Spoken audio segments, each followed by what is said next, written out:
where we began. The captain of the ship looked through the nautical telescope and shook his head. "What are they doing?"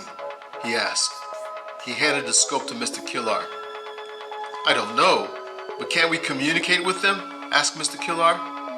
"We're trying every type of communication technique we have available on this ship," the captain exclaimed in a frustrated tone. "Well, keep trying, Captain, keep trying," urged Mr. Killar.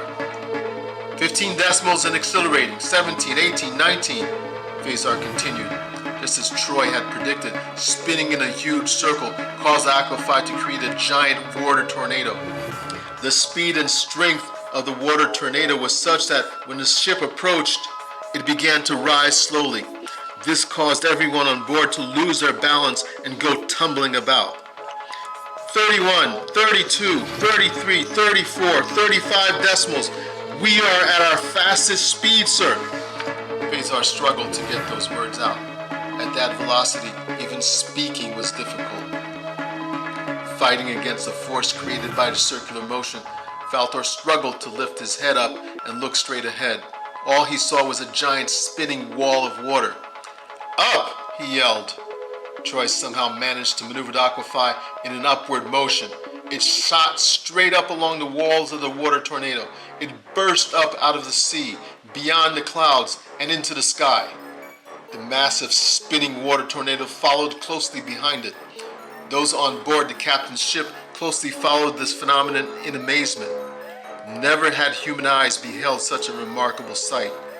The Aqua Phi reached the outer edges of the water tornado, allowing those inside of it to gaze at planets and stars they had never seen before. They stared and marveled at the beauty of outer space. Until suddenly, "Sir, we're losing the tornado. It's going back down," Troy warned. "Get us back into it," commanded Faltor. Troy maneuvered the Aqua Phi in a loop spiral 360 degrees counterclockwise. The Aqua Phi centered into the water tornado.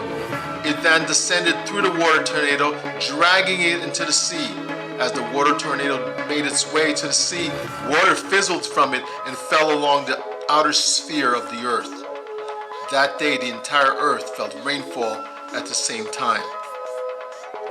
The Aqua Phi and the water tornado plunged into the sea.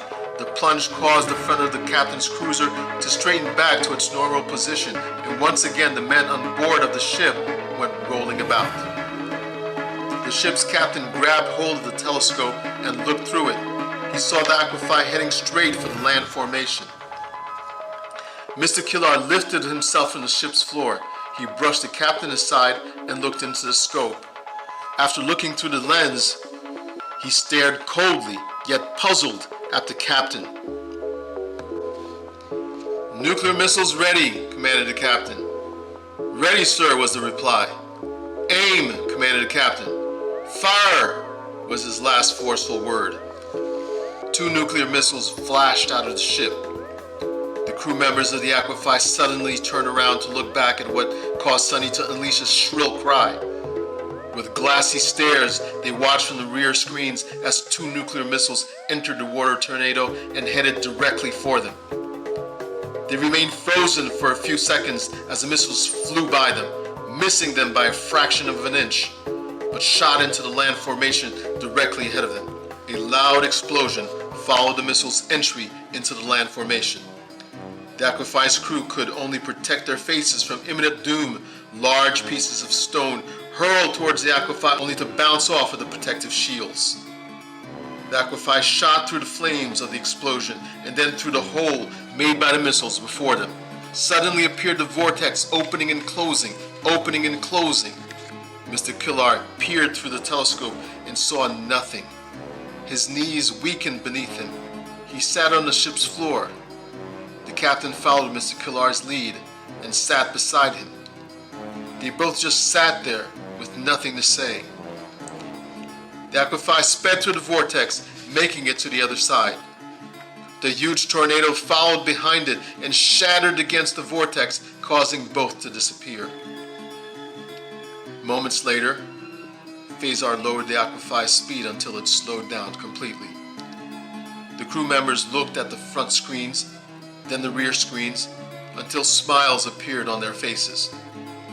They noticed the difference in water movement and water coloration. At that very moment, they knew that they were home.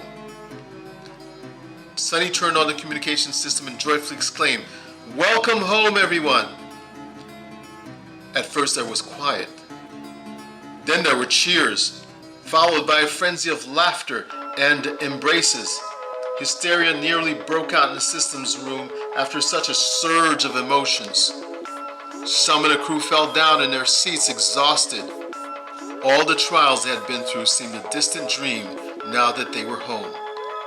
After some time, the door of the systems room slid open. All in the room turned to see who it was. The minister walked in with a jubilant smile. He looked over at Sunny and Qualdor and announced, "I'd like to perform a wedding."